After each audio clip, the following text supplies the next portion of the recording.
Will blowing smoke help you to supersize and grow your business? Sharon Horne-Ellstrom here. Today's idiom is blowing smoke. And I'm going to read a bunch of different examples and definitions of this because I think it's really powerful. And I'm going to contend right off the bat, I don't like this idiom. I don't like people that blow smoke.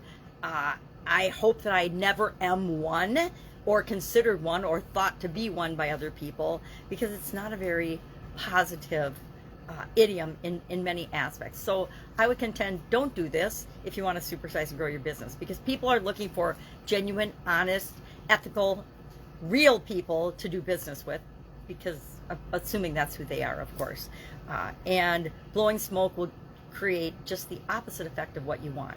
A lot of marketers blow smoke, right? They puff. Real estate is known for puffery, meaning trying to make something look better than it actually is, or paint a positive spin or positive light on something that really isn't great or awesome, to try to convince somebody to do something like buy the real estate, buy the property, etc.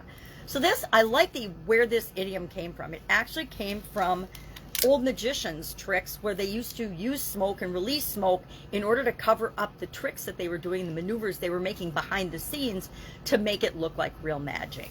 And so I think where it came from is cool. I think how it's been used and twisted and turned around and how it's used nowadays is not so positive when it comes to building and growing and supersizing our business. It's when someone's blowing smoke, they're making excuses or justifications that are not genuine or sincere or even believable in some instances. In relationships, and we're talking about relationships this month in the Get Your Goals annual challenge, which is why I picked this particular idiom and topic at all, because I don't usually like to talk about super duper negative things.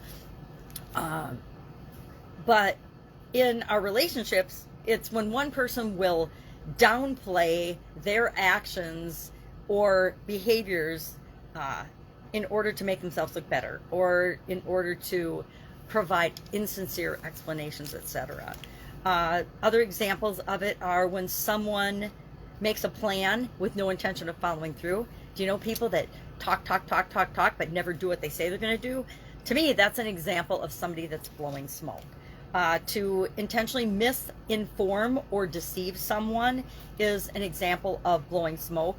I think of making excuses, making justifications, blaming other people, other things for things. I always think of annual reports for businesses. You know, whenever you read a business's annual reports, it's really interesting. There are so many excuses and so much blame and so much justification and so much smoke blowing in those as to why they didn't perform as well as they could have, should have, or you know, it's just stories that they're telling the shareholders and people that are interested and investors, and it's often blowing smoke. Same with marketing, right? A lot of marketing, depending on the intent of the organization, is very much blowing smoke. I hate to say that, but we all have experienced it. We've all worked with people that blow smoke. I was married to a person that blew a whole lot of smoke, and his intention was to lie, cheat, deceive, and steal.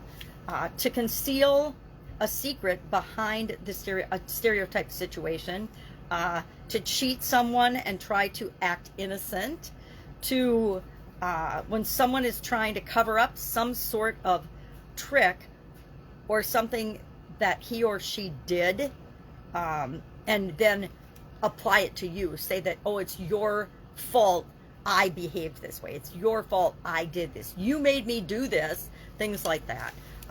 Narcissists and manipulators love to do things like that and say things and make you think that you're crazy. To deliberately confuse or mislead someone in order to deceive them. These are all examples of blowing smoke. And I think if you think about it a little bit, we've all experienced this. The media, right? The media blows a whole lot of smoke nowadays. Politicians are infamous for blowing smoke because they're telling us one thing, what they think they want us to hear, yet behind the scenes they're doing just the opposite. And they're telling us the thing they think we want to hear in order to deceive and manipulate us. To me, huge example of blowing smoke. So love to know how you've experienced this in your life, in your business, in your career, in your experience, so we can learn from one another and be on the lookout for this type of communication, this type of behavior. Because I don't know about you, but I definitely don't want it in my business. I want people that are open, honest, wanting to make the world a better place. And those are the people I work with. The rest, Nowadays, I just kind of leave by the wayside and leave to their own devices. Have an awesome day. I will, of course, be with you tomorrow with another interesting idiom. What does it mean? Where does it come from? And how might you use it in your business growth and supersizing right now? And like this one, I'd just maybe find ways to stay away from it. Have a great day, and I'll, of course, be with you tomorrow.